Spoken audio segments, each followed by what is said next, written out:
Again, Jesus left the district of Tyre and went by way of Sidon into the Sea of Galilee, into the district of the Decapolis. And people brought to him a deaf man who had a speech impediment and begged him to lay his hand on him. He took him off by himself, away from the crowd. He put his finger into the man's ears and spitting, touched his tongue. And he looked up into heaven and groaned and said to him, Ephphatha, that is, be opened. And immediately the man's ears were opened, his speech impediment was removed, and he spoke plainly. He ordered them not to tell anyone, but the more he ordered them not to, the more they proclaimed it. They were exceedingly astonished, and they said, He has done all things well. He makes the deaf hear and the mute speak. The Gospel of the Lord. Praise to you, Lord Jesus Christ.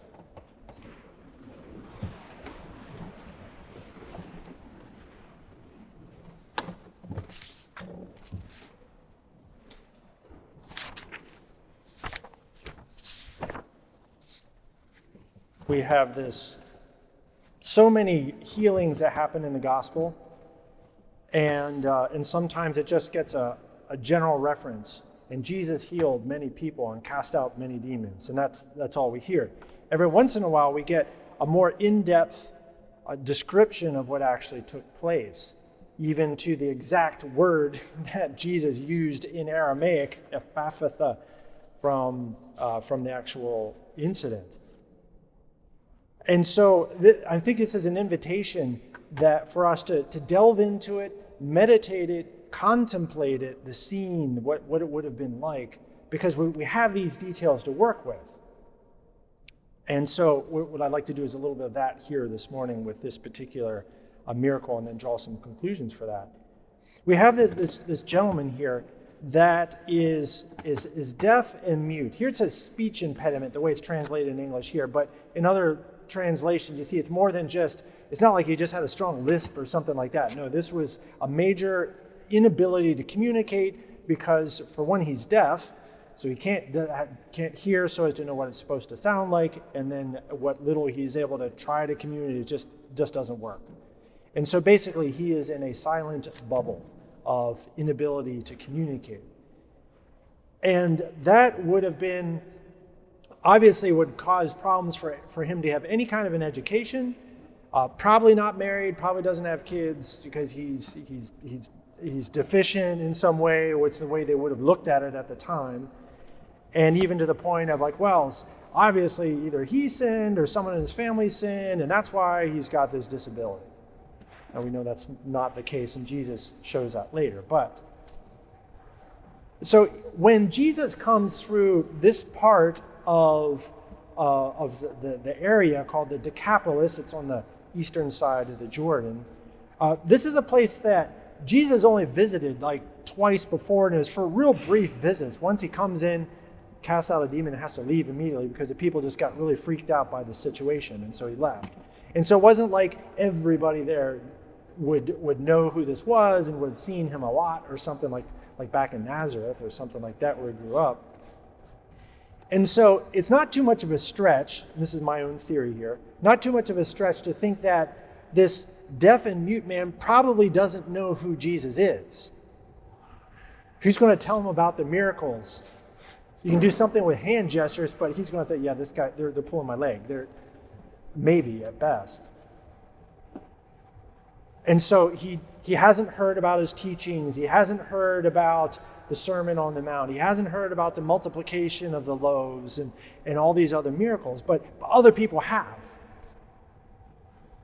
And so Jesus comes through to this area, and he is whatever his ordinary life would have looked like, those people who helped take care of him, friends, family. Here the gospel doesn't say, it just says some people came and brought him to Jesus.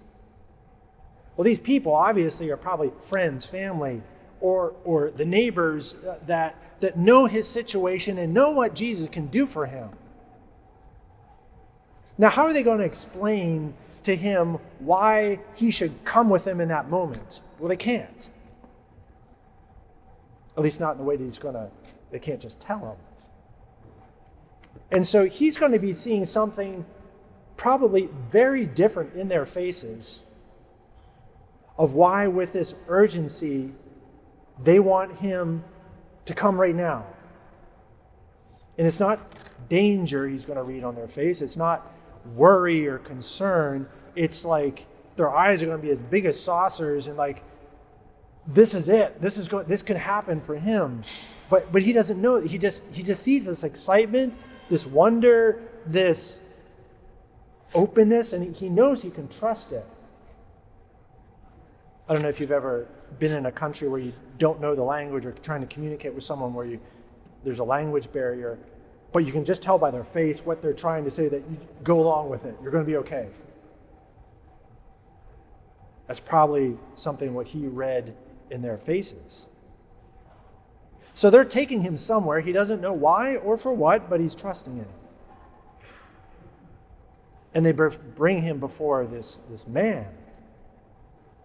Maybe they're somehow able to sign language his name or something like that. But there's been a lot written about what Jesus would have actually looked like. And as good as someone like Jonathan Rumi in The Chosen or Caviezel in The Passion, as good as they portray it, they're going to fall short. I mean, it's guaranteed. Like, how do you play Jesus? Well, good luck with that.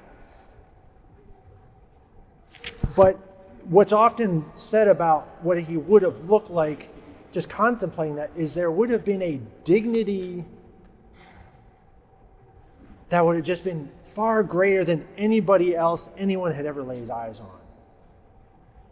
A goodness that just exuded from his person, his visage, the way he carried himself, the way he made eye contact with the people around him, the way in another place in the gospel it says that and another individual said he looked at him and loved him. And so this man thrust maybe before Jesus, all of a sudden has somebody looking at him the way nobody has ever looked at him before. Now, the people, these friends, are begging Jesus to lay his hands on them. And for sure, he would have done that in many other occasions, right there in the midst of the whole crowd, just one after another. But Jesus does something different here. He takes the man aside by himself. And it's like, let's leave. We're going to leave the crowd behind. This doesn't have to do with them. This has to do with you. I don't want them to be mixed up in this in any way that you might think that this is somehow more about them and not so much about you. Jesus didn't do party tricks. Ladies and gentlemen, watch this. That's not how what it would have been like for anybody. And for some reason, in this particular one, he wanted to make really extra sure that nobody viewed it that way. So he takes him off by himself. And then we have these details in here that are just, in a certain way, strange, but I think we can make some kind of sense to it. So Jesus knows what the issue is. They probably either told him or he just knew because he's Jesus. And Jesus places his fingers in the man's ears, touches his tongue, spits, and says this word in Aramaic, Ephphatha. I bet that man never forgot that word. What that sound, or I don't know if you heard it or not, because did the miracle take place before? I don't know. That's maybe over-analysis there. But it could have been disorienting to this gentleman to have this, but he's going to trust it, just like he trusted his friends to bring him to Jesus. He sees Jesus, and when Jesus reaches out to touch him, he knows he has nothing to fear. Because there's this dignity that not just Jesus has, but there's this dignity with the way Jesus is handling him, reaching out to him, I don't know if you've ever had a nurse or a doctor treat you with exquisite dignity. It's amazing. It's beautiful. I mean, there's plenty of examples to the contrary, and they can be forgiven for that and the fact that they're doing this all day long and they have normal lives like the rest of us.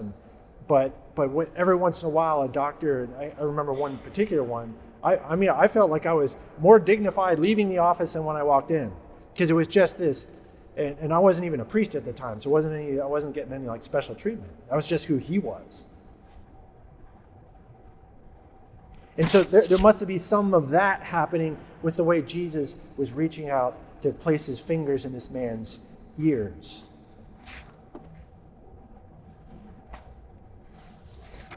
There's people that give testimonies today of different healings, cures, charismatic events, things like that. Those things still happen today. There's a gentleman that came into the church at Easter time, had his shoulder healed with a relic. And he said he just felt warmth all over right in that place, and like he immediately knew and could feel it in his very flesh that he was healed. And indeed he was. He really was. He had like a really messed up rotator cuff or something like that. So when this gentleman, when Jesus reaches out, places his hands on his head, the finger in his ears, is reaching out to touch his tongue. There must have been some physical sensation that just shot through his whole body, especially around his head and his ears, that all of a sudden it just as Jesus is saying the word Ephphatha, that just this openness comes into something breaks loose, something starts to, his tongue, he's able to speak, he's able to hear. You might have seen on, there's YouTube videos of when people have those ear implants, turned on for the first time, and maybe they can hear vaguely as if through a pillow, through just the resonance in their own skull, but then when they have these things turned on, all of a sudden they can hear clearly. And a lot of times, at least the ones that make it to the internet, they just begin to weep, because it's just such an impacting thing to, like, all my life I haven't been able to hear, or since I was a child I haven't been able to hear, and I can speak clearly now. And what's this gentleman do? Where they say they're praising God. And it would have been just completely overwhelming for this man. And it's the people that brought him here, as soon as he brings him back, and this man's speaking now for the first time, and the reaction of those that brought him, they would have been just completely astounded, amazed, even though they knew that this is why they were bringing him there. They're expecting it in a certain way or hoping for it, yet to actually see it real. He's speaking, he's talking. He can hear us now. He can hear everyone. Completely overwhelming. And as quickly as a gospel passage like this passes by, how many tears would have been shed all week long? And in other moments, remembering that day when I could hear again. Remembering that day when I first could tell my parents, I love you. Or these people, thank you.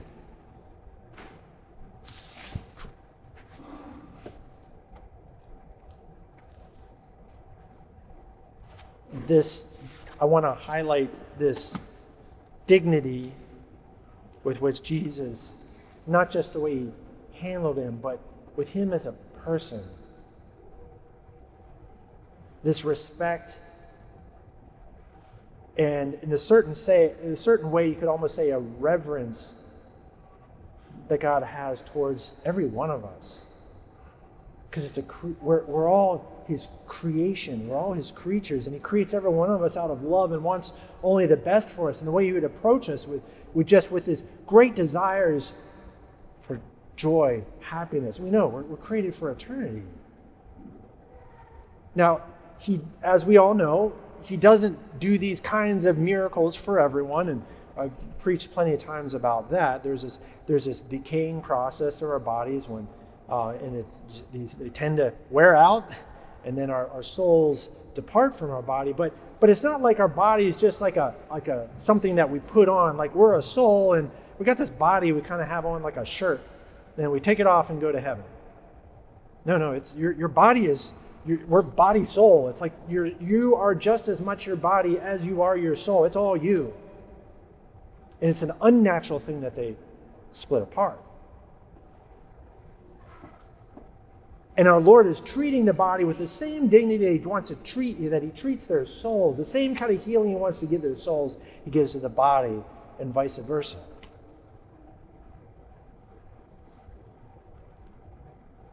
And so there's this inherent dignity that we all have with our human body. Because it's us.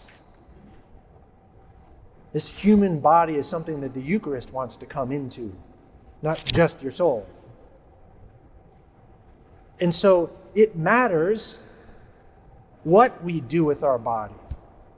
It matters, just as you wouldn't just do any old thing with your soul, you wouldn't do just any old thing with your body.